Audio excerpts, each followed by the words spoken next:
யார் இந்த KPY Bala? Bala exposed.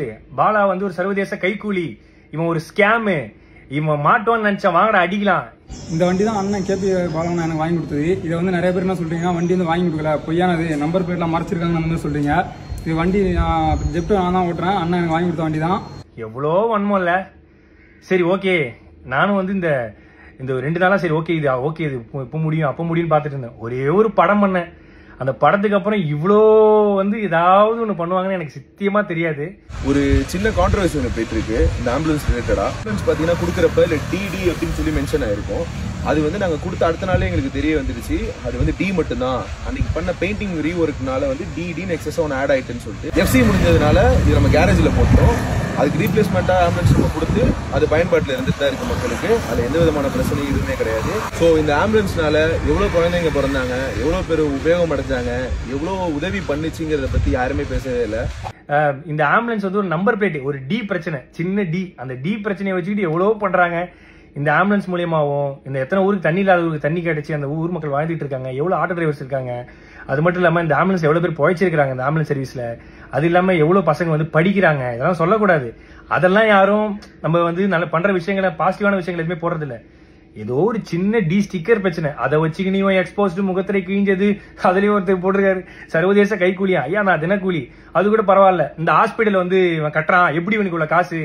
ஏங்க நான் ஈவென்ட் போறேன், நான் வந்து ஆங்கரிங் பண்றேன், நான் படம் நடிக்கிறேன், ஆட் ஷூட் பண்றேன், அதை தாண்டி நான் ஃபாரின் ஈவெண்ட்ஸ் போறேன். இதுலயும் வந்து இவருக்கு ஃபாரின்ல இருந்து யாரோ காசு தராங்க. யாருங்க காசு தருவா அந்த காலத்துல? என்கிட்ட ட்ரஸ்ட் கிடையாது, என்கிட்ட எந்த விதமான கிரவுண்ட் ஃபண்டிங் ஆக்டிவிட்டிஸ் பண்ற எதுவுமே கிடையாது. நான் சொந்தமா சம்பாதிக்கிறத மட்டும் தான், நான் டே நைட்டா ஓடி சம்பாதிக்கிறதா பண்றேன். அதுலயும் எப்படி ஹாஸ்பிட்டல் கட்டினா அவ்வளவு காசு வேணுமே, இவ்வளவு காசு வேணுமே? ஏங்க நான் வீடு கட்ட வேண்டிய அந்த கால் கிரவுண்ட் இடத்துல பின்னாடி அமுதவானன் ஒரு கால் கிரவுண்ட் வாங்கி அரை கிரவுண்ட்ல வீடு கட்டுற இடத்துல நான் வந்து ஒரு சின்னதா ஒரு கிளினிக் கட்டுறேன். அதுக்கு வந்து சொல்றாங்க எப்படி வந்து இவருக்கு இவ்வளவு காசு கிடைக்குது? ஏங்க இதே நான் வந்து ஒரு 1.5 கோடி ரூபாய்க்கு லக்ஸரி காரும் ஒரு அடுக்குமாடி வீடும் கட்டியிருந்தா உனக்கு எந்த பிரச்சனையும் வந்திருக்காரு நிறைய பேர் சொன்னாங்க. பட் அந்த அடுக்குமாடி வீடுக்கு பதிலா அந்த ஹாஸ்பிட்டலும் இந்த லக்ஸரி காருக்கு பதிலா ஆம்புலன்ஸ் வாங்கணும்னு நினைச்ச ஒரு விஷயத்தினால இவ்வளவு பிரச்சனை வருது. இப்ப கூட நான் வந்து எதுக்கு இந்த வீடியோ போறேன்னா, சரி ஓகே நேற்று இது முடிஞ்சிடும் நினைச்சேன்.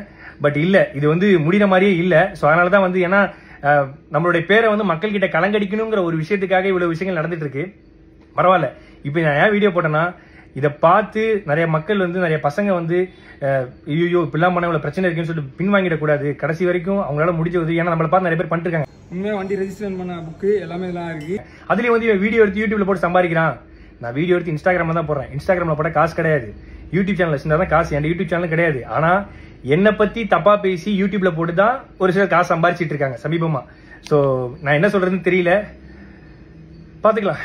எவ்வளவு வன்மத்தை தாண்டி வாழ வேண்டியதா இருக்குன்னு இப்பதான் தெரியுது. பிரச்சனை இருக்குன்னு தான் நல்லது பண்றோம். ஆனா நல்லது பண்றதுல ஒரு பிரச்சனை இருக்கான்னு கேட்டா என்ன சொல்றதுன்னு தெரியல. நன்றி. இந்த 2 நாளா நான் படுற கஷ்டத்துக்கு எல்லாத்துக்கும் நன்றி. ஆனா நீங்க பண்றதெல்லாம் பார்த்து நான் ஓட மாட்டேன். எனக்குன்னு மக்கள் இருக்காங்க, அவங்களுக்காக நான் கடைசி வரையும் ஓடுவேன். தேங்க்யூ.